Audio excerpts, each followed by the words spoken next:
So for me, I never struggle.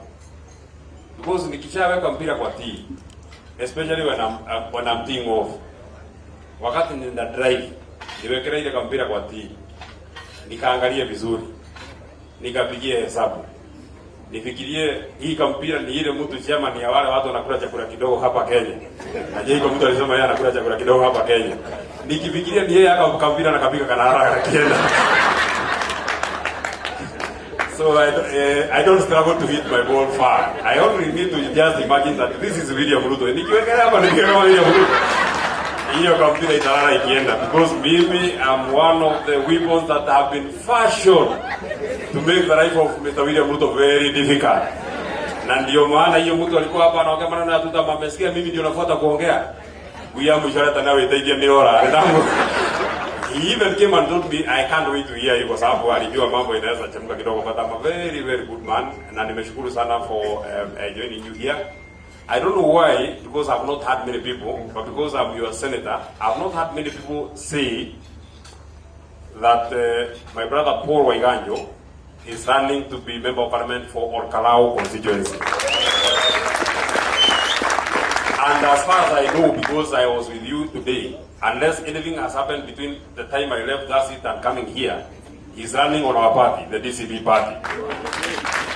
And on behalf of your party leader, we want to wish you well and we want to wish you the best, Mheshimiwa Rigathi Gachagua. That is why wakati mtu amesema maneno Rigathi Gachagua ulikuwa na shiko la Ndindi Nyoro na ni mgeni yako ulikuwa unataka kuja kupiga hema makofi nini? Shida ni hivyo, unajua marafiki ni yako. Unajua the problem ya kuwa na rafiki.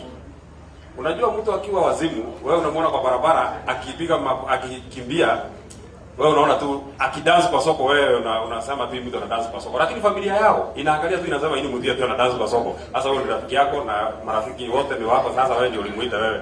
So usikazirike. Sisi ingekuwa ni Ndindi Nyoro ingekuwa ngumu sana kumuita, lakini kwa sababu ni wewe ngangana na hiyo watu. We want to assure you on behalf of our party, because this is a commitment of the party leader, that we actually support. I don't want to say that we support you, but we support leaders with a vision. And your vision can actually be seen out of what you have done. We've seen that video of what you've been doing. I'm the senator for Nyandarua, and I can actually attest as to what you've been doing to the people of Orkalau, as to what you've been doing to the people of Nyandarua, and continue, and the layer. I want to encourage you to go on, please continue. Especially on that pillar of education. That is one of the pillars that we shall actually push, and it's something that we shall actually prioritize when we get government. Because we've been told, sisi na Kakuya na Mukunji na Ndindi Nyoro ni watu wa kutafuta serikali. Na hii mtu anatuambia ni watu wa kutafuta serikali, ni mtu tu mkumbavu. Sababu kama angekuwa anajua tunajua kutafuta na tunajua kupata. Si hii juzi sisi ndio tulitafuta, ama Ndindi si wewe ulitafuta. Kwanza niliona kwa Citizen unafuata na maaskari 500. Juzi unatumia kiharu askari 20. Wanafaa kuweka mara mbili. Kama siku ya kutafuta ile serikali ya kwanza uliyopewa 500, sasa hivi unafaa kuweka 1000. Lakini 20 utaona ni wadogo sana kuliko ile siku. Sasa hivi tena huko na kifua kubwa kuliko ile siku ulikuwa unatishwa, hiyo siku ulikuwa kijana. Sasa hivi mtu hakuna mtu anaweza kutisha. So we want to also just say, because I know there are many people who are running. I've had my brother Donga who is running for senator for Laikipia, and many other people who will be running on our party. One assurance that we want to give you is that our party will conduct a free and fair nomination. The most popular person will actually become our candidate. And that is a commitment that I want to give you on my own behalf, on behalf of our party, and on behalf of the party leader. Na mnajua hiyo party leader mimi nimekaribia yeye sana.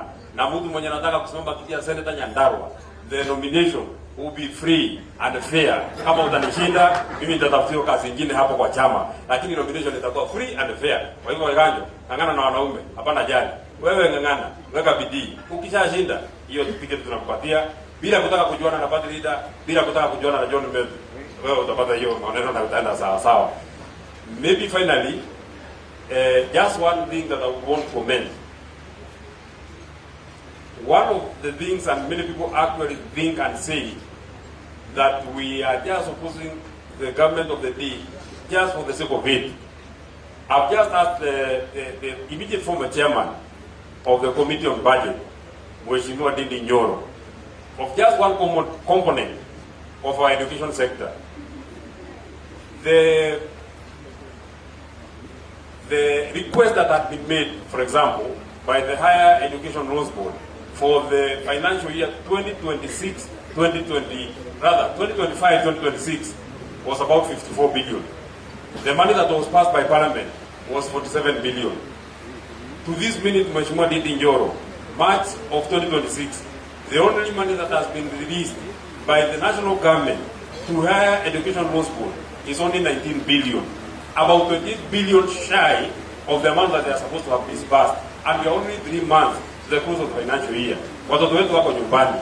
That money is the money that they use for their subsistence. That is the money they use for their tuition. And somebody wants to keep telling us that he is actually taking us to Singapore. Instead of even taking us to Singapore, hiyo mtu ametutoa bali kalipo na tufikisha Sugoi. Lakini kama hajatufikisha Sugoi, sio mwenyewe atakuwa tufikisha Sugoi. So we are not opposing him for the sake of opposing. We are opposing him because he's running down our education.